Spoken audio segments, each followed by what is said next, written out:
Okay, welcome back mga boss. At dapat pag-uusapan natin dito ay sitwasyon ng shop. Kumusta sa mga kapwa ko technician na may shop? Kumusta, kumikita pa ba yung repair shop?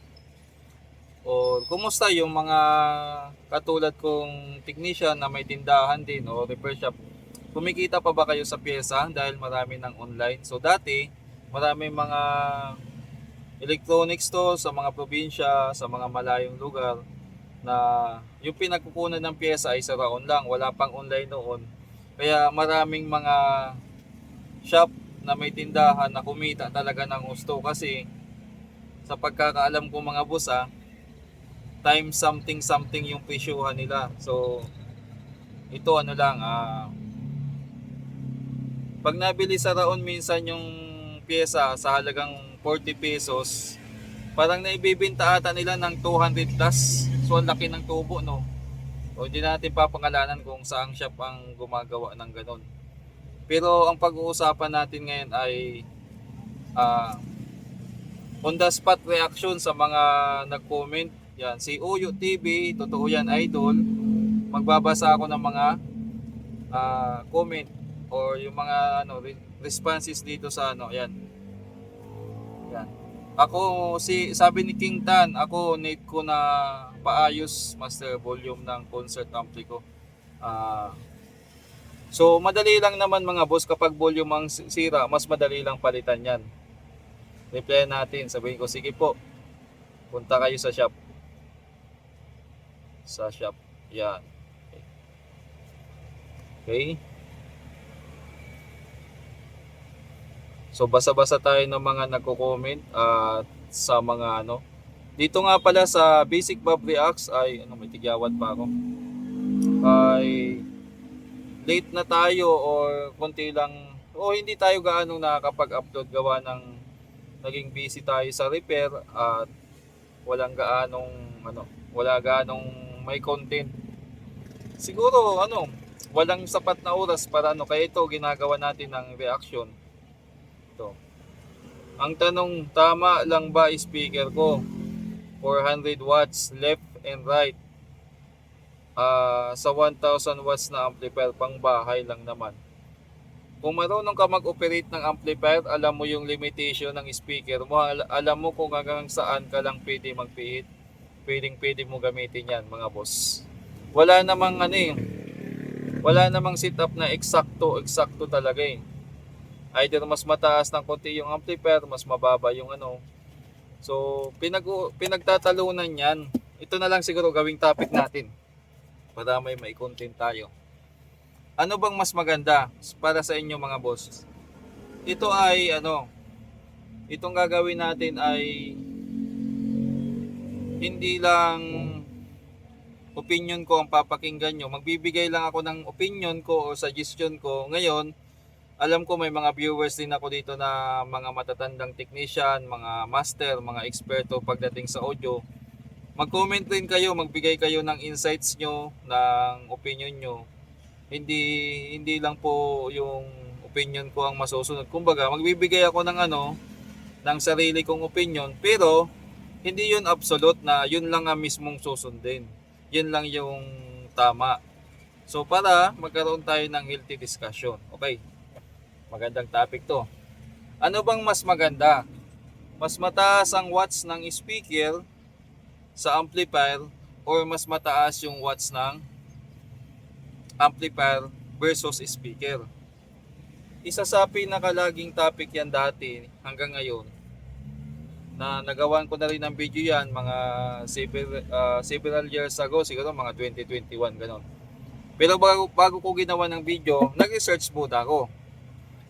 Pinakinggan ko, pinanood ko yung mga opinion na mga may sound system, mga amplifier technician, mga ordinary lang na mayroong sound sa bahay, mga technician na hindi gaanong mahilig sa audio, mga engineer, yun. Marami din kasi nag-YouTube na mga electrical, electronics engineer, yung mga mismo nagdi-design ng circuitry ng amplifier, iba-iba yung nila. Tapos sa factory, yung mga products galing sa factory yung pag-uusapan natin. Okay?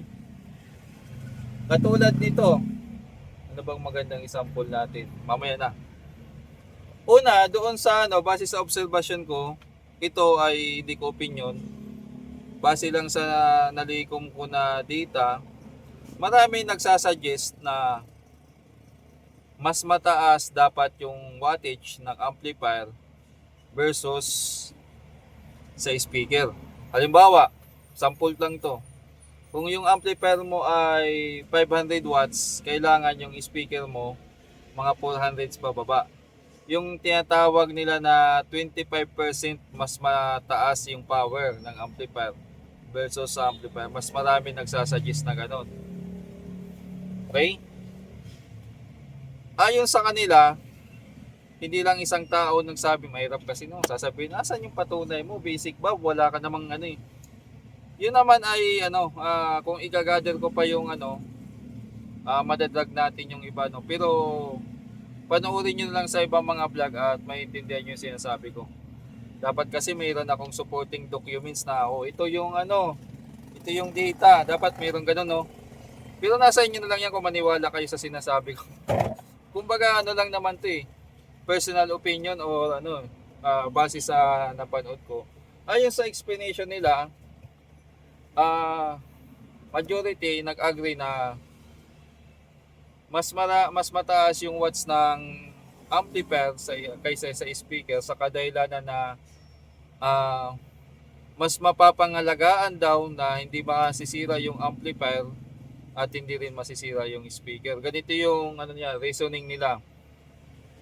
Kapag daw ang amplifier ay sobrang baba versus sa speaker, halimbawa yung speaker mo ay 1000 watts, yung amplifier mo ay 100 watts. Sabihin na natin parang ganun lang na comparison.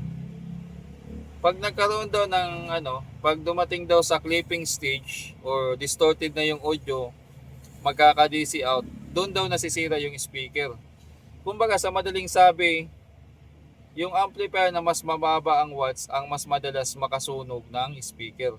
Dahil pag napersa sila, madidistort yung tunog, kakaroon ng clipping, magkaka-DC out. Yung DC out na yun ang susunog sa speaker. Pag nasunog yung speaker, babalik na naman sa sunog. O kaya, baliktaran either way. Masisira yung amplifier. Pag nasira yung amplifier, magkaka-distortion, magkaka-DC out, susunugin yung speaker. Yun ang sinasabi nila. So sa mga nagsasabi naman na na kailangan mas mababa yung watts ng amplifier versus sa speaker kasi paano ba yung paliwanag nila? Parang hindi ko gaanong naintindihan eh. Pag mababa daw yung watts ng amplifier, hindi niya kayang sunugin yung speaker. Parang kontrapilo dun sa Pero mga boss, base din naman sa mga nabuksan ko mga appliances, sino dito yung mga nakaabot ng karaoke or cassette? Alam nyo mga boss, meron kami dating sharp na karaoke tower 2. Ang speaker niya ay 30 watts nominal power o normal power niya. Normal handling capacity 30 watts. Pero yung audio IC na ginagamit ay LA4508 which is pag naka-bridge siya, naka-BTL mode siya. BTL bridge tide load ay 19 to 20 watts yung output niya kapag naka-mono. Pag naka-stereo siya, parang 8.5 watts ata per channel ilalagay natin dyan. So doon sa na yun ay parang lumalabas mas mataas ng konti yung mayroon kasi may patunayan sa mga mga sinasabi natin. Basta ganun yung sa shop. Tingnan nyo tong sa mga 2.1 na speaker, 2.1. Halimbawa, concert o yung mga, alam mo yung may isang subwoofer tapos dalawang maliit na Minsan, ang design niyan ay yung IC na ginagamit ay TDA 2030. Sabihin na natin na 19 watts din yung output niya per channel. Pero tingnan nyo Para sa maliliit, yun din ang IC nagda-drive. Tapos yung speaker na yun na maliliit, 10 watts or 15 watts lang din.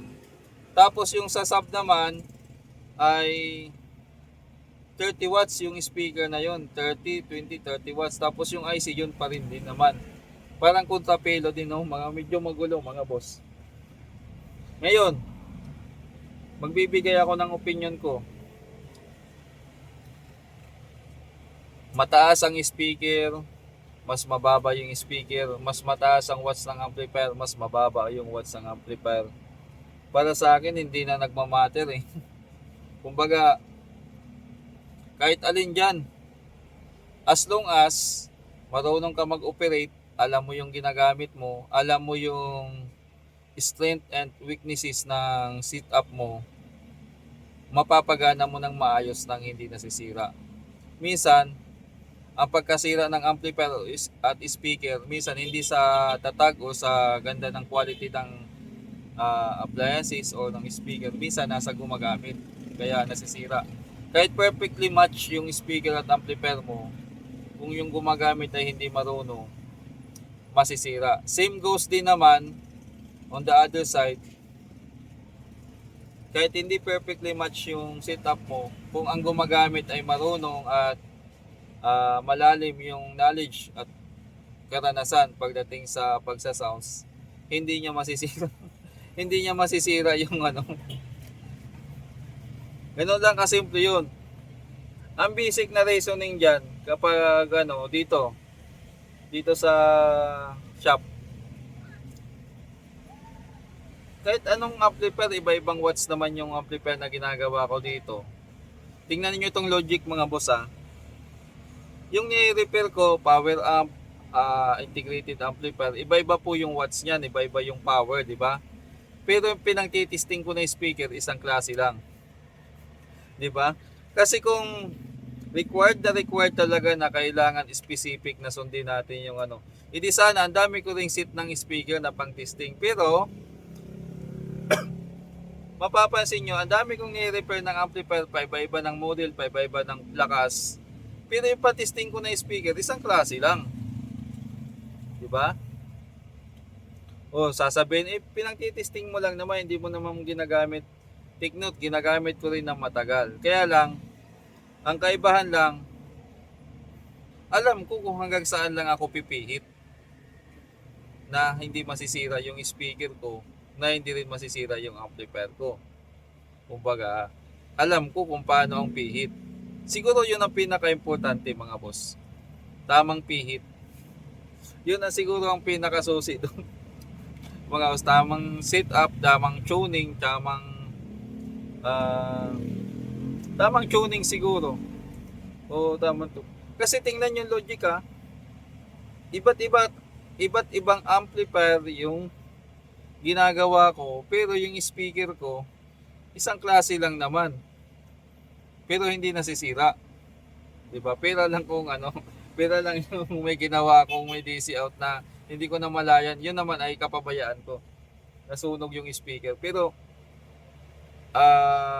sa seryoso tayong tingnan nyo na lang yung logic na yon. Iba-iba yung amplifier na ginagamit, pero isang speaker lang pan-testing, hindi nasisira. Ganun lang kasimple.